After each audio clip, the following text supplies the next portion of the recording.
Hola a todos y todas, yo soy Natalia Arbeláez, editora de La Silla Amazonía, la pata de la silla vacía que cubre el 42% de nuestro país, la región amazónica. Hoy vamos a estar hablando de cómo transcurrió la COP30 en Belém do Pará, en Brasil, el evento climático más importante del mundo, por primera vez en una ciudad amazónica, y especialmente de cuál fue el rol de la delegación colombiana. Estamos desde la redacción. Y estamos aquí con Julio Caicedo, periodista de La Silla Amazonía, con el que vamos a conversar sobre la COP30 y que felizmente sigue en Belém do Pará, Jules, aunque no se note mucho a juzgar por tu trasfondo. ¿Dónde estás? Sí, Nati, estamos aquí en la zona de negociaciones de la COP30. Pensamos que a estas alturas ya íbamos a estar paseando en las calles de Pará tomando caipirinha, pero los acuerdos están demorados y seguimos aquí cubriendo las negociaciones. Estás en la sala de prensa, además, que es un poco fría a diferencia del calor y la humedad que se siente apenas uno sale de la zona azul. Exacto, sí, aquí tenemos una zona muy grande para todos los medios, donde tenemos como buenos tomas, buen internet y venimos acá como a escribir y a grabar lo que tengamos que hacer. En los años 90 se firmaron tres convenciones que son como las más importantes en términos medioambientales para hacerle frente a la crisis climática. Una fue la convención, se llaman las convenciones de Río porque también fueron en Brasil, en Río de Janeiro, y una es sobre clima, otra sobre biodiversidad y otra sobre desertificación. Y las COP de clima se hacen cada año, esta es la COP30 y era una COP muy importante porque era en la Amazonía. Julio, llegamos allá a Belén, digamos, con un ministerio un poco debilitado, ¿cierto? Nosotros en la Silla Amazonía lo hemos estado cubriendo. Cuando se fue Susana Muhammad en febrero, después llegó Lena Estrada, que fue puesta ahí por el movimiento indígena. Lena duró como 5 meses y ahorita está Irene Vélez, que está como ministra encargada, y dos de sus viceministros, uno ya se fue y la otra, que es Tatiana Roa, en teoría se va a finales de noviembre, o sea, en los próximos días. Así que estamos un poco como a la expectativa de cuál iba a ser un poco como el rol, la proyección, digamos, de Colombia, la delegación colombiana en la COP. Cuéntanos un poquito tú cómo la has visto. Sí, Nati, estábamos pronosticando que Colombia de pronto no iba a tener mucho protagonismo por esa inestabilidad del ministerio que mencionas, pero las circunstancias y la estrategia de Colombia le han favorecido a los temas que vino a proponer en la COP30, porque Colombia lleva varias COP, principalmente desde que está el gobierno Petro, impulsando el tema de dejar atrás los combustibles fósiles y por diferentes circunstancias ese ha sido el tema de esta COP. Así todavía no haya una solución clara. ¿Por qué? En parte porque Colombia lo viene posicionando desde el principio. Desde el comienzo sabíamos que iba a haber una declaración política, más allá de si había decisión oficial o no en la COP. Colombia iba a buscar una declaración política con varios países que se declararan a favor de empezar a transitar hacia un mundo sin combustibles fósiles, que son la principal causa del cambio climático. Empezó a mover esa declaración. Después han pasado cosas como, por ejemplo, que el presidente Lula, el presidente brasileño, dijo en la inauguración de la COP, o algunos días antes de la COP, en la cumbre de presidentes, que quería una hoja de ruta para salir de los combustibles fósiles, dejarlos atrás progresivamente, y desde que él dijo eso, ese ha sido el gran tema de la COP, y Colombia también dirigió su mirada a esa propuesta que hizo Lula, siguió con su iniciativa de la declaración política y la presentó el viernes en medio de la incertidumbre que había, porque a pesar de la iniciativa que tuvo Lula, todavía no hay ambiente, no hubo ambiente durante mucho tiempo en la semana para llegar a un acuerdo en lo que tiene que ver con dejar atrás los combustibles fósiles, que a pesar de ser el gran elefante en la habitación, aquí todavía es un tabú hablar de combustibles fósiles. Sí. Entonces, Colombia aprovechó un poco esa indignación y la capitalizó a través de una declaración política que va a ser el primer paso de una conferencia internacional que va a ser el año entrante. Sí, de hecho, digamos que algo importante y de contexto es que los últimos 2 años, 2023 y 2024 y probablemente 2025 también, van a ser, pues han sido los años más calientes que ha tenido el planeta. Los modelos, digamos, las proyecciones, lo que muestran es que no vamos a lograr a final de siglo estar por debajo del 1.5 y ya tenemos que empezar a jugar es con escenarios superiores a ese y tratar es de mantenernos debajo de los 2 grados de calentamiento. Pero entonces, en ese contexto, pues llegamos a esta COP de clima, donde se sientan alrededor de, pues son 190 países parte de la convención, delegaciones fueron 143, pero ahí se sientan, digamos, todos estos gobiernos del mundo un poco a rendir cuentas de qué han hecho hasta ahora en términos de sus metas climáticas para bajar emisiones de gases que calientan la atmósfera y para tomar decisiones sobre lo que van a seguir haciendo a futuro. Y por eso es que los combustibles fósiles, pues que son la principal causa de calentamiento, pues siempre son como uno de los temas más importantes. Hay una importante aclaración, es que en el caso de los países amazónicos, como son Colombia, como son Brasil, realmente esa no es la principal causa de emisión de gases, es más la deforestación, pero a nivel global sí lo es. Y como tú decías, Julio, aquí hubo una cumbre de presidentes amazónicos en Bogotá donde el ambiente a favor, digamos, de hacer como de ir en bloque los países amazónicos en contra de los combustibles fósiles no se dio. Realmente fue solo el presidente Gustavo Petro digamos, ondeó esa bandera. Pero sí, nos sorprendió a todos Lula en esos primeros días de la COP, que de hecho han hecho esta COP larga porque primero, antes de que arrancara el 10 de noviembre, el 6 y el 7 se reunieron los presidentes. Eso suele hacerse al final, pero esta vez fue antes. Y entonces, como tú decías, creo que ese hecho de que Brasil haya puesto el tema le dio quizá más juego también a una apuesta, digamos, que ha tenido el gobierno colombiano, y ciertamente la ministra encargada Irene Vélez, también lo tuvo Susana Muhammad.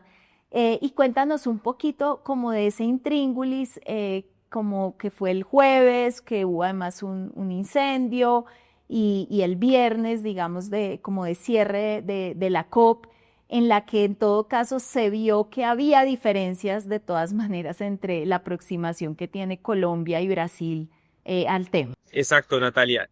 Realmente Brasil y Colombia han venido trabajando juntos. El presidente Lula y el presidente Petro se han mostrado muy cercanos. Lula fue a la cumbre que mencionabas de Bogotá de la OTCA, que es el Tratado de Cooperación Amazónica. Petro vino a la inauguración de la COP30. Lula fue a Santa Marta a la cumbre de la CELAC. Entonces se han mostrado como una especie de llave que han posicionado los temas ambientales en la región, pero aquí se ha dado una situación y es que pareciera que Colombia ya empieza a ir más rápido que la velocidad que quiere Brasil. Los ojos que Brasil tiene en esta COP la presidencia, es decir, no está simplemente dando su opinión, sino que tiene el rol de encontrar un acuerdo entre los más de 190 países del mundo. Aquí en la COP30, si no hay acuerdo, no hay nada, no se define nada. Entonces Brasil tiene una postura más moderada, un acuerdo que muchos consideran conservador, un poco inútil, según una carta que emitieron 40 países más o menos en la que está Colombia. Entonces lo que nos han contado algunas fuentes es que ha ido cercando un poco la posición de Colombia, que sí va mucho más rápido, mucho más ambiciosa y que está alimentada por esta indignación, por esta incertidumbre y esta de que haya una decisión sobre combustibles fósiles que no se ve en las negociaciones oficiales. Entonces, Colombia ya subió el tono en cierto momento y dijo, si esto no trata de combustibles fósiles, nosotros no estamos de acuerdo, es inaceptable. Y en medio de ese pico de la conversación se da el incendio. Nosotros estábamos almorzando con mi compañero Camilo Garzón, que también está aquí. La gente empezó a gritar que había fuego, que había humo. Nosotros afortunadamente no estábamos cerca a las llamas, nos tocó el humo, nos tocó la evacuación, pero eso suspendió y mantuvo como esa tensión que había en el ambiente. En la noche del jueves fue que empezó a moverse todo el mundo, porque estos 40 países de los que hace parte Colombia, que tiene una mirada más progresista de los combustibles fósiles, enviaron una carta a la presidencia y dijeron: este acuerdo que ustedes nos presentan no tiene lo que nosotros necesitamos, que es una hoja de ruta hacia dejar los combustibles fósiles y también el tema de deforestación, Julio, frenar la eh, deforestación que también estaba por fuera. y ahí, digamos, hay otros países también que alrededor de las posturas de Brasil y de Colombia se alinean. Ya pasó el incendio, afortunadamente, se veían terribles esas llamas. Yo quiero que veamos, porque acabamos de ver el incendio, que creo que fue que, Julio, un cortocircuito en alguno de los pabellones, o no se sabe todavía muy bien qué lo ocasionó. Se sabe que no fue nada relacionado con terrorismo o crimen, parece que fue un microondas, pero sí es un tema más desde lo eléctrico.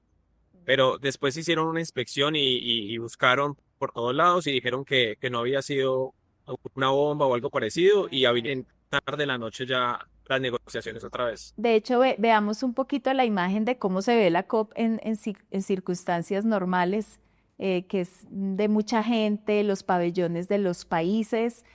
Ahí se ve el de Turquía, me acuerdo el de Australia, el de Arabia Saudita, el de China, bastante prominentes. El de Colombia no lo alcanzamos a ver, pero un poquito más opaco, opacadito, pero Un poquito más austero. más austero. Entiendo que los costos eran muy altos y hubo como problemas logísticos. Pero entonces veníamos hablando, Julio, como de estas dos posturas que encarnaron Brasil y Colombia, ¿cierto? Brasil buscando, la presidencia de Brasil buscando como un acuerdo que convenciera incluso a los más escépticos.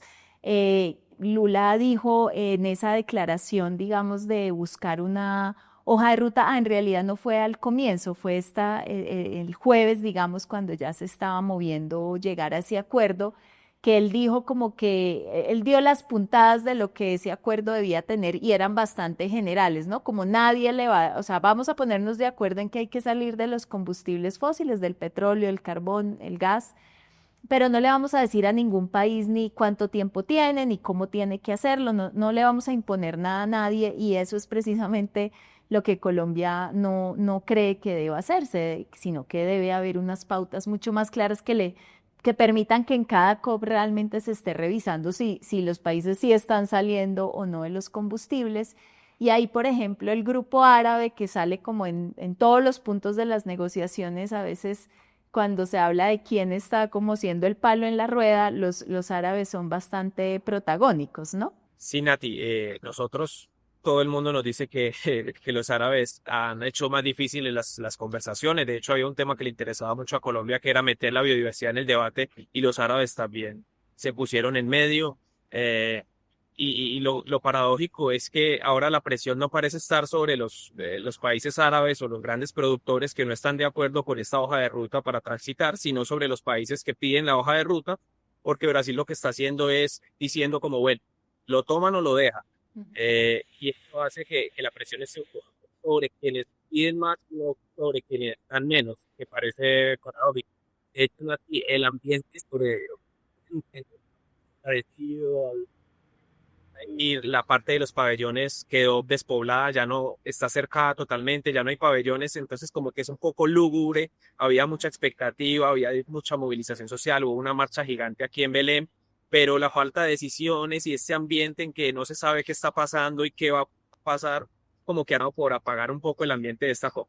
Claro, ahí en todo caso, pues digamos que la sociedad, en las COP cada vez más no solo se mira como a la parte de las negociaciones de la zona azul, sino como también pues a toda la movilización social que hay alrededor. De hecho, en todo caso, los movimientos sociales se cobran hoy un poquito el hecho de que Lula de todas maneras haya empezado por lo menos a hablar del tema, porque este sí ha sido un tema pues muy jalonado como por la población civil. Y bueno, eso también son las COP. Pero quizá para esta última parte del programa ya les hablamos como de esta gran agenda que ocupó buena parte como del tiempo de las negociaciones, la de los combustibles fósiles, pero como tú acabaste de mencionar, Julio, también hubo otra en la que Colombia, digamos, jugó un rol importante en el sentido de proponer que las convenciones de clima y biodiversidad, en otras palabras, que los temas de clima y biodiversidad dialoguen mucho más. Como dijimos al comienzo del programa, son tres convenciones que van como por carriles distintos, pero que las tres tienen que ver con el cambio climático, son problemas que se retroalimentan. Entonces, típicamente se toman muchas veces decisiones en temas de cambio climático sin tener en cuenta los impactos que tiene en materia de biodiversidad. Y entonces así, por ejemplo, se restauran, digamos, áreas degradadas con vegetación que no es nativa de los lugares, pinos, por ejemplo, y entonces genera luego un problema de diversidad que agrava el cambio climático. Y eso en la Amazonía es súper evidente. O sea, la Amazonía, si se deforesta, pierde su función de ser como ese gran capturador de gases que calientan la atmósfera. Entonces, Colombia estuvo proponiendo eso bastante en la COP, que quedara como una decisión al respecto, de pronto que se conformara un grupo técnico que recomendara cómo aterrizar ese mayor diálogo entre agendas. Logró que pasara de la primera semana a la segunda la discusión, o sea, que sobreviviera, pero al final se bajó un poco la espuma y, digamos, aunque fue importante, no va a quedar dentro de las decisiones. Y ahí mencionabas justo a los árabes que usaron también oponerse como a esa agenda, pues en parte porque no saben muy bien eso qué consecuencias y restricciones les pone, pero también porque de esa manera hacían presión para que no saliera lo de los combustibles. Entonces sí, es complicado. Sí, sí, Nati, había mucha expectativa por eso, porque era como tender un puente entre Cali y Belém, si se quiere. En la cumbre de Cali fue de otro convenio que es el de diversidad biológica, y lo que se buscaba era tender puentes entre esos dos convenios que, como tú bien decías, están relacionados en la naturaleza, pero que en los papeles de estas convenciones todavía están por separado, pero no se logró. Ahí de pronto apuntar. Hay un logro, y es la creación del Fondo para los Bosques Tropicales para Siempre, que recogió más o menos 10.000 millones de dólares. Ahí Colombia podría beneficiarse porque es uno de los países que tiene bosque tropical, que son los beneficiarios de este fondo. Tiene varios requisitos, como que demuestre que está bajando su deforestación. Digamos que eso al menos es un aliciente a las otras decisiones que pronto no resaltaron tanto la importancia de donde estamos, que es la Amazonía, y de la biodiversidad en mitigar, y también en adaptarse al cambio climático. Sí, ese es un buen punto, Julio, porque como decíamos ahorita, las COP no solo pasan como por los puntos estrictos de la agenda de negociación de los países, sino también por lo que mueve la sociedad civil, por los acuerdos bilaterales, porque en realidad reúnen a todo el mundo. O sea, uno vaya ahí y puede ver a todas a los políticos, las celebridades, toda la, digamos, diplomacia ambiental, las organizaciones de la sociedad civil. Y creo que Brasil fue muy estratégico en eso porque así no hubiera pasado nada en la COP, que igual pasaron cosas. Ellos iban a tener que mostrar con lo de su fondo de bosques por siempre. Ahí van recaudando plata, todavía les falta como para poder que sea operativo. Está pensado pagarle a los países que mantengan una tasa de deforestación como menor a la media, unos como $4 por hectárea. Y en efecto Colombia y los países amazónicos en general, Indonesia y Congo también, serían como unos de los principales receptores. Entonces ojalá pronto eso empiece a funcionar. Bueno, Julio, pues qué bueno que pudiste estar en Belén. Creo que es una ciudad muy bonita. Si no hubieras podido visitarla tanto, pero es una ciudad que en un 60% está rodeada de islas. Se ve el agua, o sea, de los ríos por todo lado. A la vez es una metrópoli que a uno le cuesta como colombiano entender, ¿no? Que haya como una metrópoli en la Amazonía. Y bueno, pues nada, para que sigan enterándose de cosas de la región en la Silla Amazonía. Los esperamos. Muchas gracias y hasta un próximo programa. Vienen las elecciones de 2026 y el panorama político todavía no está claro. En el canal de YouTube de La Silla Vacía le explicamos a profundidad y sin sesgos las movidas de poder que serán claves para tomar decisiones el próximo año. Suscríbase a nuestro canal, active la campanita y haga parte de una comunidad que apoya el periodismo independiente.